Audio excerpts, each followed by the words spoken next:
ஒரு நாள் மலைகளால் சூழப்பட்ட ஒரு இடத்தில் ஒரு சவால் அறிவிக்கப்பட்டது. யார் சீக்கிரம் இந்த மலையை ஏறி உச்சியை அடைவார்கள், அவரே வெற்றியாளர்.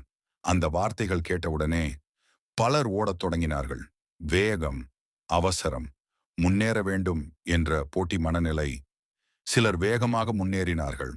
ஆனால் சிறிது நேரத்திலேயே மூச்சு வாங்கியது. கால்கள் நடுங்கின. நெஞ்சில் சோர்வு. ஒருவருக்கொருவர் பார்த்து கொண்டே இனிமேல் முடியாது என்று பாதியிலேயே நின்று விட்டார்கள். அந்த நேரத்துல யாரும் கவனிக்காத ஒரு மனிதன், அவன் ஓடவில்லை. அவன் மெதுவாக நடந்தான். ஒவ்வொரு அடியும் கவனமாக, நிதானமாக.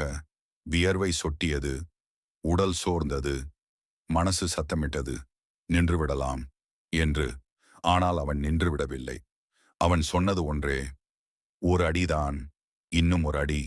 நேரம் கடந்தது, காற்று மாறியது, சூரியன் நகர்ந்தது. மற்றவர்கள் கீழே நின்றிருந்தார்கள். அவன் மட்டும் மேலே சென்று கொண்டிருந்தான். இறுதியில் அவன் கால்கள் உச்சியை தொட்டது. அவன் திரும்பி பார்த்தான். அப்போது புரிந்தது, வேகமில்லாமல் கூட வெற்றி கிடைக்கும். ஓடாமல் கூட உச்சியை அடையலாம். வேகம் முக்கியமில்லை, நிறுத்தாமல் நடப்பதே முக்கியம்.